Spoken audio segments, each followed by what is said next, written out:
I'll start by reviewing some gaming history here. This is Spinnaker Trains from 1983. I've actually done a long play of this elsewhere on YouTube, so I'll just do a quick demonstration of it again here on the first level, which is supposed to be set in the real-life town of Winnemucca in Nevada. And basically this is a very simple train operating game, not really a simulator, but a game where you load cargo in one place and deliver it in another. Very simple, really. So we'll go to Winnemucca here. Once the theme music is finished. There we are, Winnemucca. So I back the train to the oil well there and try to spot it. Spotting is actually the biggest challenge of this game, actually, surprisingly enough, even though it's not really a serious simulator. And you load the cars in your train by using your joystick button, because somewhat surprisingly this is joystick operated. And if you have your computer configured in the usual way, since this is a Commodore 64 game, you'll have your joystick plugged into port 2, actually, not port 1. And the emulator that I used for this, which is called Vice, is so realistic that you do in fact have to have it set up that way for it to work correctly. So anyway, I take the train around the local industrial track here to the refinery, and I unload in the same way with the joystick button. And notice I didn't fully load the train because I couldn't get a full load out of that one oil well. You often run with your cars not completely full in Spinnaker trains. And that's basically it. It's a very simple game.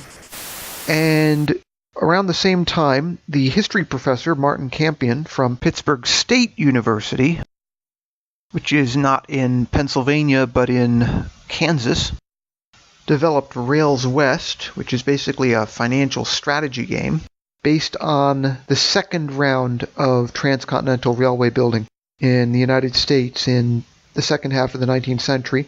So you can see the Union Pacific already built there, along with the Central Pacific. And what you're trying to do is invest in different railroad companies to make money off building all the subsequent routes. So I'm just calling myself Vanderbilt there to keep things easy.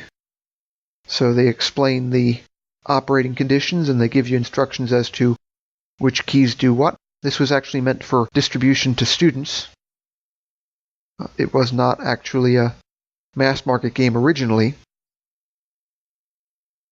Strategic Simulations ended up taking it to the market slightly later in 1984. And these are the basically annual reports of the railroads, and you decide which ones to invest in. You can also start your own, although I didn't in this case. I just had a holding company, essentially.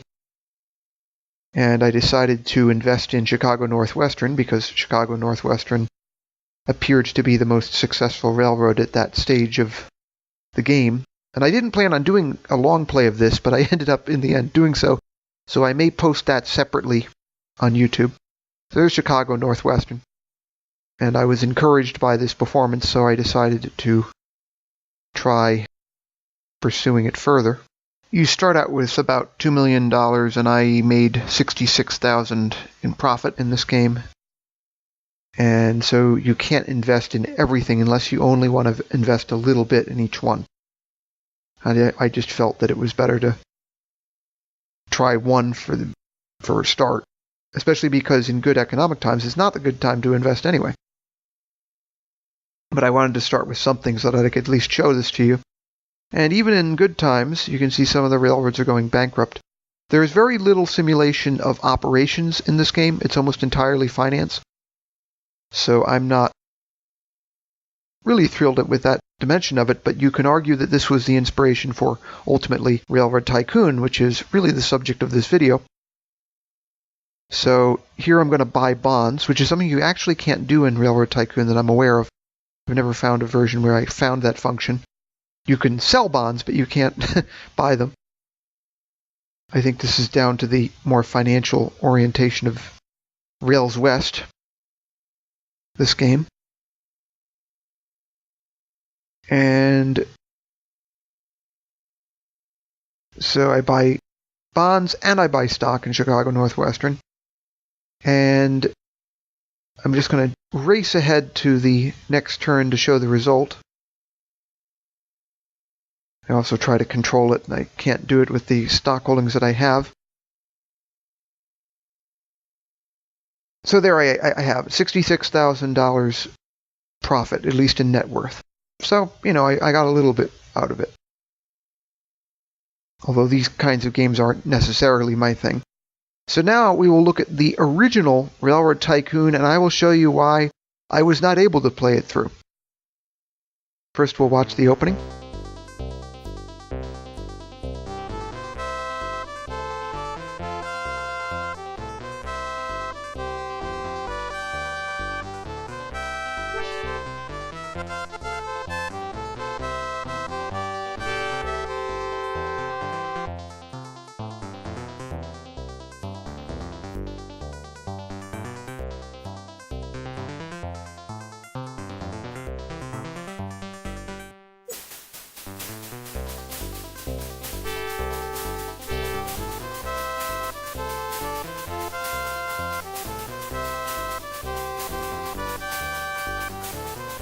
So, very good music for that era.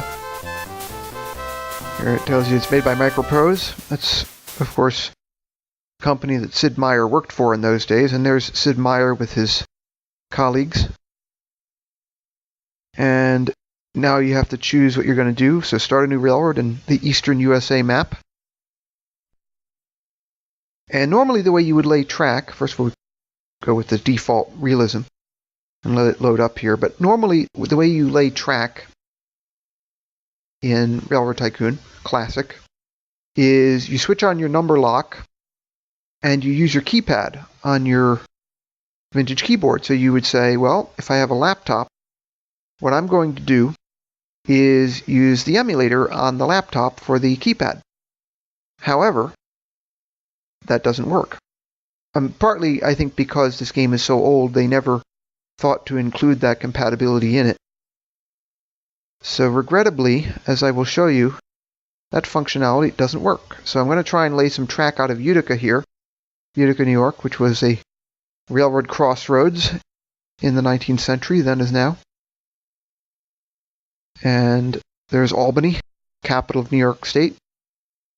And of course, in the old days, Utica connected to Albany via first the Utica and Schenectady Railroad to Schenectady, and then the Mohawk and Hudson from Schenectady to Albany. Although in 1830, neither of those lines had been built, so this was all